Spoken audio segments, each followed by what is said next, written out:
भक्तजनों, गुरु नानक ने संसार के लोगों को निरंकार के नाम का उपदेश देने के लिए 4 उदासियां की। उदासी का भाव है भगवान के नाम का संदेश देने के लिए, लोगों का उद्धार करने के लिए, लोगों के हित के लिए निस्वार्थ की जाने वाली पैदल यात्रा। गुरु नानक ने 4 दिशाओं में 4 उदासियां भाव यात्राएं की, ताकि लोगों को निरंकार के सच्चे नाम के साथ जोड़ा जा सके। गुरु नानक की पहली उदासी पूर्वी प्रदेश की थी। यह सम्मत 1556 से लेकर 1565 विक्रमी तक मानी जाती है।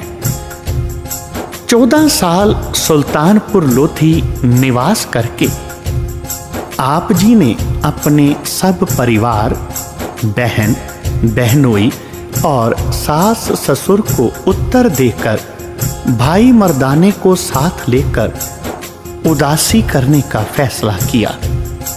आप चल पड़े पूर्व दिशा की ओर।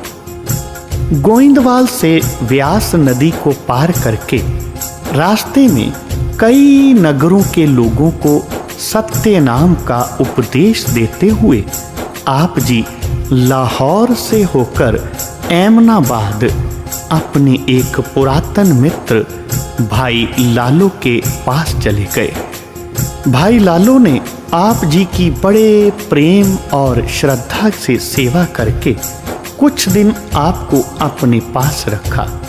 इस समय एमनाबाद के अधीक्षक मलिक भागो ने ब्रह्म भोज करके सब क्षत्रियों, ब्राह्मणों और साधु फकीरों को, सभी नगरवासियों को बुलाया। मलिक के बुलावे पर सब ने आकर भोजन खाया, पर एक केवल गुरु नानक जी भोजन खाने के लिए ना गए। जब मलिक को इस बात का पता चला कि एक तपा साधु आप जी के बुलावे पर नहीं आया, तो उसने क्रोध से गुरु जी को बुलवाकर ब्रह्म भोज पर ना आने का कारण पूछा। गुरु जी ने कहा, भाई लालो की ईमानदारी की कृत की कमाई का भोजन दूध के समान है, परंतु तुम्हारी अत्याचार तथा लूट खसूट की कमाई से तैयार किए गए खीर और माहल पूरे आदि भोजन लहू के समान है। दूध को छोड़कर कोई भी सूझबूझ वाला लहू नहीं पिएगा। मलिक ने कहा, इस बात का सबूत दो कि मेरा भोजन लहू के समान है और लालो शूद्र का भोजन दूध के समान।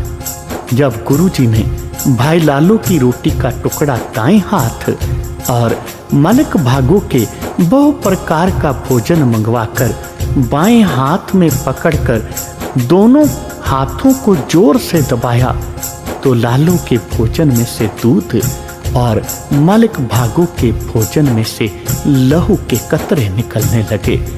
गुरुजी की इस दैवी शक्ति को देखकर सारी सभा हैरान हो गई और मलिक भागो मन में परेशान होकर गुरुजी से क्षमा मांगने लगा। उसने आपको भविष्य में ईमानदारी की कमाई करने का निश्चय दिलाया। भक्तजनों, ये था गुरु नानक का संदेश और गुरु नानक के संदेश का तरीका। गुरु नानक खुद आप नाटकीय ढंग से लोगों को उस निरंकार के सच्चे नाम के साथ जोड़ते थे। गुरु नानक नाटकीय ढंग से लोगों को समझाते थे कि सत्य ही जीवन की पूंजी है। सच्ची कमाई करके आप अपने जीवन को अच्छा बना सकते हो, क्योंकि ये मनुष्य योनि अच्छे काम करते हुए, भगवान का स्मरण करते हुए, अपने इस जीवन को बिताते हुए उस भगवान में विलीन होने के लिए मिली है। इसलिए गलत काम करके, झूठ करके, अत्याचार करके अपने इस जीवन को, अपनी इस मनुष्य योनि को नष्ट मत करो, भगवान को याद करो। एमनाबाद में एक नवाब बहुत मशहूर था, जिसे लोग खान करके जानते थे, रहा करता था। उसका बेटा बीमार हो गया। जब वह किसी दवा दारू से ठीक ना हुआ तो उसको मलिक ने बताया कि यहाँ एक नानक तपा रहता है, उसको बुलाकर लड़के को दिखाओ, वह कामल फकीर है, तुम्हारा लड़का जरूर ठीक हो जाएगा। खान ने गुरुजी को बुलाकर कहा कि मेरे इस बीमार लड़के को अपने आशीर्वाद से ठीक कर दो, अगर नहीं करोगे तो तुम्हें उम्र कैद की सजा करवा दूंगा। खान की यह बात सुनकर गुरुजी ने स्वाभाविक ही कहा, हे खान, जिस बेटे के लिए तुम हमें कैद करने को कह रहे हो वह तो यमपुरी भी पहुंच गया है।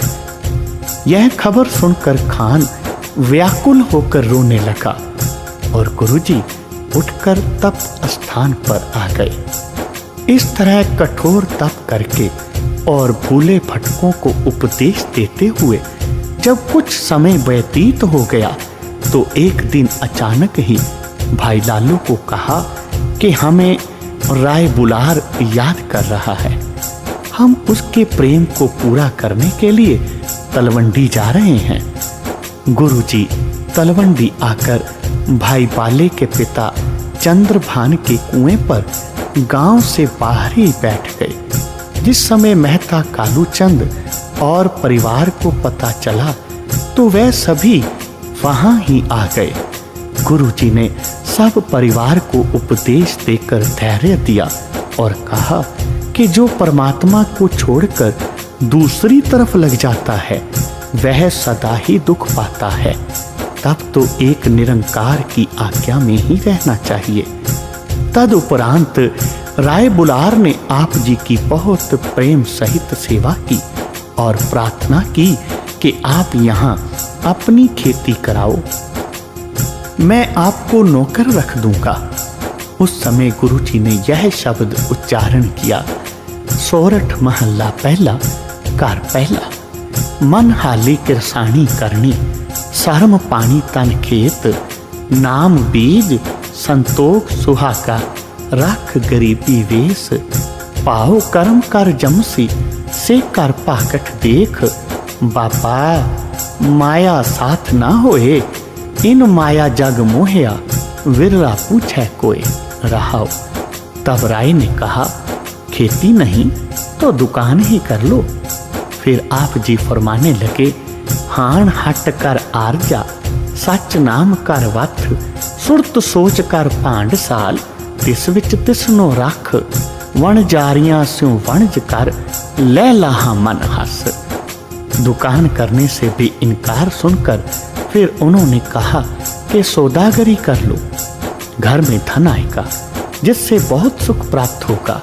तो गुरुजी कहने लगे, सुन सास्त सौदागरी, सत घोड़े लै चल, खर्च बन चंगियाइयां, मत मन जाने कल, निरंकार कै देश जाहे, ता सुख लहे महल। फिर मेहता जी ने कहा कि अगर यह काम नहीं करना तो राजा की नौकरी कर लो, परंतु यह फकीरी वेश उतार दो। यह बात सुनकर गुरुजी बोले, लाए चित्त कर चाकरी, मन नाम कर काम, बन बदियां कर तावणी, ताको आखै धन, नानक वेखै नदर कर, चढ़ै चवगण वन, चढ़ै चवगण वन।